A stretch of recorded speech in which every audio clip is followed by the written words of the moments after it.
Hi friends. How you doing? Kirsten here, your decision coach for the episode, and we're going to talk about something today that is going to help you create so much more ease, so much more space, and hopefully so many more results in your life. We're going to talk about uncomplicating things. Who's excited? This is going to help you. I always tell my clients this in your day-to-day, sometimes hour-to-hour life, and with your big goals. Because as we often say here in the decision master's corner of the world, how you make small decisions is how you make big decisions. So what we're talking about today is the default to making things harder than they need to be, which nobody's doing on purpose. And I see you and have compassion for you. We are not going to judge. We're just going to give you some solutions to make your life easier. Okay.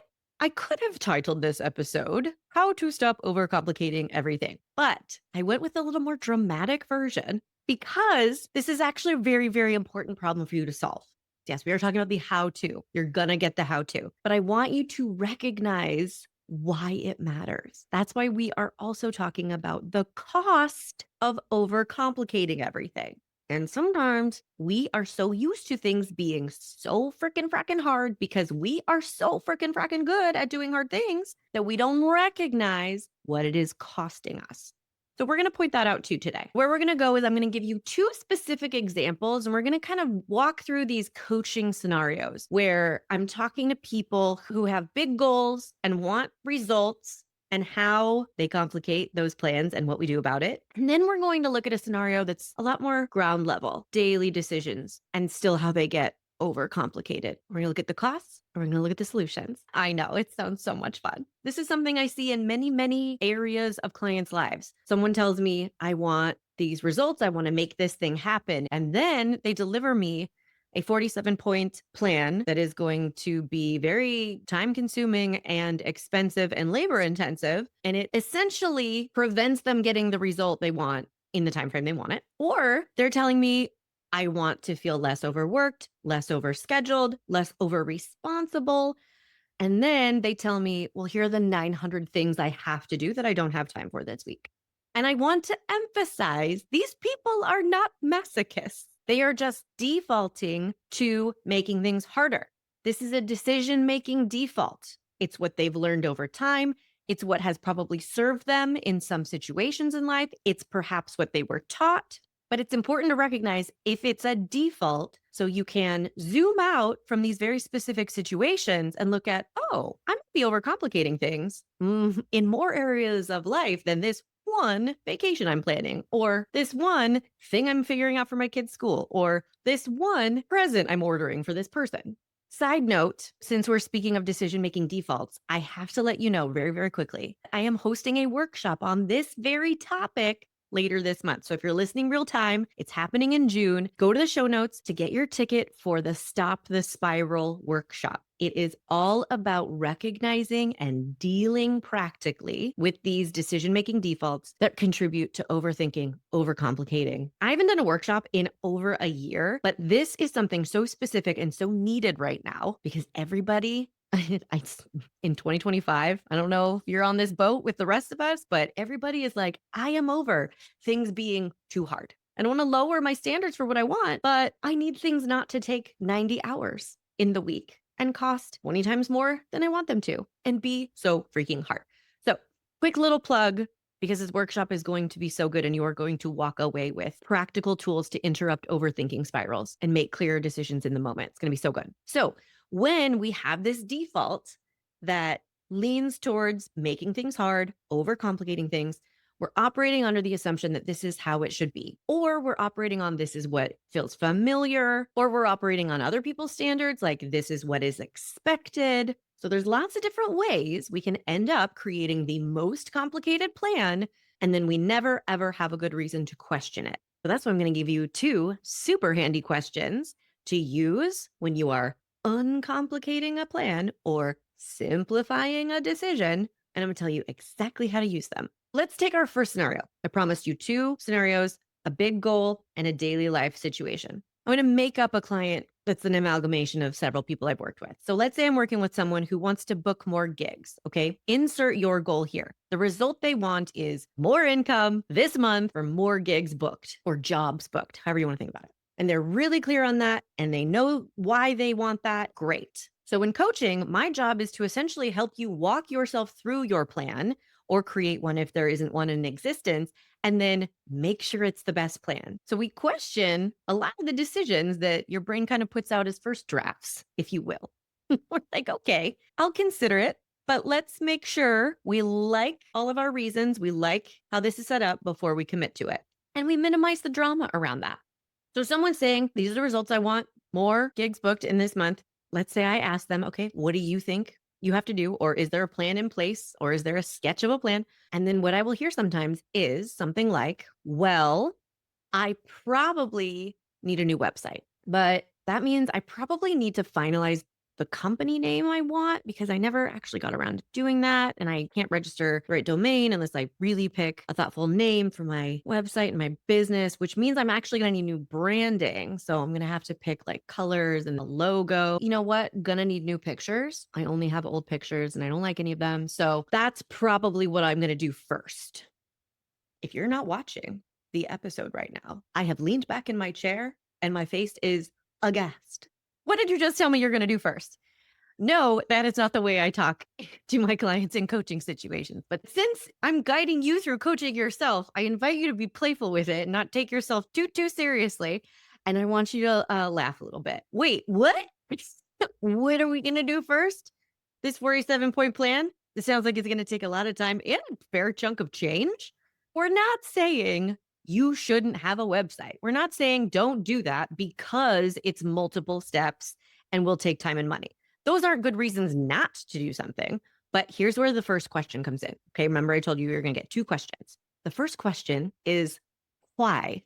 What is the purpose of every step of your plan that you just outlined? And the way that you are going to encourage yourself to answer this why question is by putting the result you want at the very top of your mental whiteboard. You're going to have more gigs booked this month as the highlighted neon sign flashing headline. And then you're going to look at everything that you just outlined for yourself. I need a new domain name. And you're going to ask yourself, how does this lead to that result? There is a world in which having a completed and updated website with all new branding and pictures makes a difference. Sure, I want you to be so super specific and honest and objective, if you can manage it, about is that the necessary next step towards the result you want? I know this is very specific, but my hope is that you can translate this into whatever might be overcomplicating in your life. I've done this same scenario. We picked this up and you can put it right on top of a different situation, like a big goal of turning a garage from a storage graveyard into an ADU. That is a big project and it's a clear result. There are a lot of ways that can get complicated, right? If you find yourself looking at the result you want, but then suddenly drifting your attention over to, oh, I think I need to redo my solar panels. Hold on, wait a minute. Let's just check. Is this related? Perhaps. But does this directly lead to the result you want? Let's just check. What I'm always encouraging my clients to find is the shortest, straightest line to what they want. This is not always the plan we ultimately go with or the only plan we go with, but you have to be aware of it. When I ask, what will create this result you want? Walk me through the play-by-play as if I've never heard of this before. In the booking gigs example, it usually involves sending emails, reaching out to people, submitting stuff. Having a beautifully branded website is rarely, if ever, a pivotal point between A, I want to book a gig, and B, I booked a gig. Could it help sometimes? Sure. But is it a linchpin factor in your results that you want to create? If it's not, we have to move on to question number 2, which is when. Question number 1 was why, and question number 2 is when. When do you want the results? Remember the garage example? Somebody wants to take a storage graveyard and turn it into a furnished, functioning ADU. That's super crystal clear. You can technically fill in the steps you think it'll take to get there. When do you want it? This makes a difference. And there's no right or wrong answer. Let me stress that. We're talking about uncomplicating plans so you can create results faster. But remember, we're actually trying to save you from the costs of overcomplicating everything. And one of the biggest costs of making everything harder than it needs to be is time. It takes so much more time to get what you want when you could have 3 things to do to get there, but you put 30 things on your list. And it can be so easy to believe our assumptions about how things have to be hard and how long things have to take, that we cost ourselves time in our own present real lives, that we don't have the things we want just because of unquestioned assumptions. Get really specific with yourself about when you want this result. And I'm going to need you to put your coaching cap on here because, like we just said, it can be easy to believe our own assumptions. So if there are loud minions in your mind saying, there is no way you could do this in the next month, this is going to take at least 10 years, just take a deep breath. Hear that with a little objectivity. I'm going to be very, very honest with you. Okay. It is okay to want something in an unreasonable time frame. You're allowed to want what you want. We don't have to act as if that's going to happen if it's not realistic, but I need you to start considering what you want as a first step in what you decide. If you want the result tomorrow, fine, say that. Just start there. Okay. Let's be honest, because it helps you break away from changing what you want automatically because of all these assumptions about, well, I can't have this until at least 3 years from now. So I guess that's what I want. No, if you want tomorrow, let's be honest that you want it tomorrow. And then let's make some space for a little more reality. Okay, realistically, could you do this tomorrow? I'm not going to lie to you. When I was first learning how to have my own business, I came from the world of theater stage management. I didn't have to sell a goddamn thing. I didn't have to make up stuff to sell. I didn't have to learn how to sell it. This was all new territory for me 7.5 years ago now. When I was first learning how this works, it was very challenging to hear someone suggest, what if you could just sign a new client tomorrow? The audacity, clutches pearls emoji. What? But sometimes you need to hear something that sounds drastic, that sounds unrealistic to shake you out of your default thinking that assumes, well, you can't have something for at least a month to a decade. Oh my God, cleaning the garage out, that's going to take at least 6 months. Will it? I don't know. Is that what you want? Or would you prefer it be done within the next 6 weeks? Because if what you genuinely want is the result sooner than later or in a shorter time frame than indefinitely, then it's worth being honest about that and then just seeing, do I want to find out how that might be possible? So in our gig scenario, if my client is telling me, I want this result in the next month, and then they're handing me a plan that's going to take at least 6 weeks to finish, we have a problem. And then we need to go back through the whys and the whens. If the when is clear, I want to book more gigs in the next month, then we have to question all the whys. Why do you need a domain? How is this going to lead to the result you want? And the point is not to make yourself feel bad for any ideas you had. And the point is not to abandon any more complicated, more time-consuming, longer-term plans. That's not even the point. But the point is to focus on that bright flashing neon sign of this is what I want. This is the goal. These are the results I want to create. And to find the shortest, straightest lines, this is me drawing arrows that are very short and straight to that result. So you can make a more thoughtful and effective plan to create those results. And you can know I am walking my talk. I'm not just saying what I want to say and then giving myself busy work. And then you can find the balance. Then you can decide, how much time do I want to give to these actions that will more directly lead to this result? And how much time do I want to give to this longer term project that could potentially create better results over time in the future? If I challenge someone to really tell me what is the purpose of your website, It's probably not to directly make a booking. The website is not a storefront on the street. Chances of someone stumbling upon it without being directed there, very slim. The purpose of it is probably to add credibility, convey more information, give people a way to pay you if that's how it works, blah, blah, blah, blah. So when I really challenge people on this, they see the value, they see the merit in the website project, but they recognize, oh, that is actually serving a different purpose. And it's not a purpose that I don't care about, but it actually doesn't take care of this goal, the neon flashing sign that is really important to me right now, that I want to prioritize right now. Let's look at the other scenario. That was the big goal scenario. We can overcomplicate. Let's look at the daily life scenario. Because if I have somebody come into me saying, oh, girl, also, none of my clients talk like that, too. I'm giving a very weird impression of both my clients and myself in a coaching situation. Oh, girl, I know. No, that's not really how it goes.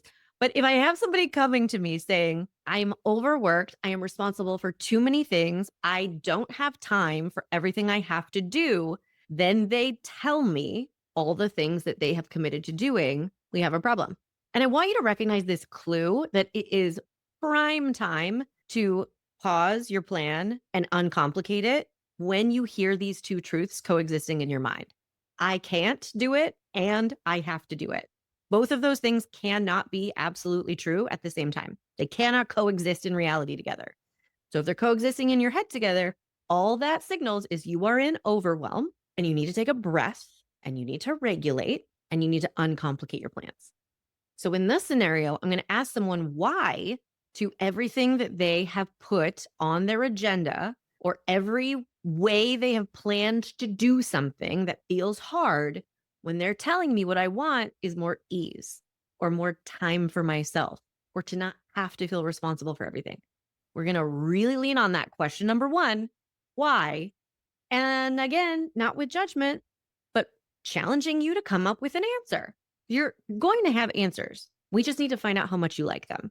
I have to be the one to do this because no one else will do it. Well, okay. Do you like that answer? Why can't anyone else do it? Nobody else knows how. Nobody in the world? Is that even true? Is it unlearnable? Well, it has to be done in this very complicated, hard feeling way because that's the way to get the best results. Okay. Do you need the best results? Remember, we're not trying to catch you out in a lie. We're trying to open the door to question assumptions, look for ways things could be simplified, delegated, automated, eliminated.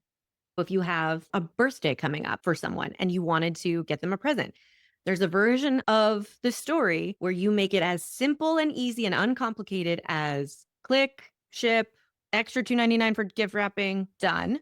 Or there's the version where you task yourself with hand making some exquisite piece of art and collecting that into a bespoke montage of beautifully crafted, artisanal, locally sourced, very personalized goodies in this basket you have to drive 4 hours out of town to pick up. We could ask why for every single aspect of that birthday present plan. And you could even like your reasons. But we have to include question number 2, which is when. When do you want your life to feel easier? When do you want to feel like you have more time or space in your calendar? When will time magically appear? And when will responsibilities magically disappear on their own? If the answer is never, then when is it going to be your job to do something differently? Remember, we're talking about defaults here. This is not because you love complaining and you love making your life as hard as possible. It's a default, and it is not fun or pretty to look at straight in the eye. I will give you that. But when do you want to make a change so that things can feel differently? Just like when you're trying to lose weight, but there is a birthday at the office every week, and there are donuts every Friday, and there's cake, there is always an excuse. If you really want your life to feel better now, but there's this birthday present, and okay, but next week I have to plan like so many things for my family, and there's a surprise I didn't even think was going to happen, but now I have to be in charge of this. There's always going to be an excuse to keep things going the way they have been going. And we're going to question if you've planned to do this thing. Maybe it's something you do all the time. Maybe it's not even a new or one-off thing. Maybe it's something you do every week or every couple days, and it's draining you and it's super complicated. If I have people telling me I want my life to feel easier and I have to do this thing that's super hard all the time, we're just going to question why. Why does it have to be this hard? Why is it set up the way it's set up? I have to ask myself this on a regular basis. So I want to remind you, we're not witch hunting here. We're not saying you should have realized this earlier. We get into defaults and we try to save ourselves energies by not questioning everything we do and the way we do it. That's why y'all have opted in for coaching. We're going to question, why are you saying yes to the things you're saying yes to? Or why are we doing things in the way we are doing them? We're paying attention to the costs. We don't have to simplify things just for the sake of simplifying them, but we are looking at what is it costing you to have things so complicated, to have things be so hard. And if it is costing you time, you're having to wait and delay the results you want. If it's costing you ease in your daily life experience, if it's costing you sleep, if it's costing you peace of mind, if it's costing you a bunch of money because you are paying for systems that you don't need, or you're paying for extra steps that are not essential, this is where we have to start lovingly challenging the plans that we have set up in the ways we have set them up. Complicated plans are not always bad, but they should be intentional. So you're going to start using why and when to work through your own thoughts and uncomplicate your plans when they don't work for what you want. You want things to be faster or easier or simpler. You're going to start finding the shorter, straighter lines to the results you want. And you might end up just finding middle ground decisions. Ultimately, you might not totally abandon your plan to revamp your website or totally abandon your plan to make something by hand, but you might choose a slightly shorter, less loopy-doopy line to your final result than the longest, windingest, most chaotic line. If this hits home, I'm reminding you the Stop the Spiral workshop is going to be so good. We're walking through the exact process of stopping spiraling, stopping overthinking in its tracks, and making your way to a clear-headed decision in the moment. You'll leave with a tool you can use right away, plus a whole lot less drama about the decisions you're working through. Doesn't that sound nice? It's happening June 26th, 2025, but if you're listening real time, it is on a discount, $20 off if you sign up by, I think, Monday, the 9th. Click the link in the show notes, get your ticket. I will see you there. I can't wait to help you stop overcomplicating, stop overthinking, and just enjoy the results you're creating a little bit faster with a little more ease, or maybe a lot more ease. I'll see you there and have a beautiful weekend. Bye. Hey, want to find out your decision style? Obviously, go take the decision style quiz. It's in the show notes and at kirstenparker.com/quiz. We all have our style when it comes to making decisions, but do you know how to use your default way of thinking to your advantage? Or do you mainly get stuck in the most annoying parts of overthinking and people pleasing? The decision style quiz has your answers, my friend. Take it right now at kirstenparker.com/quiz.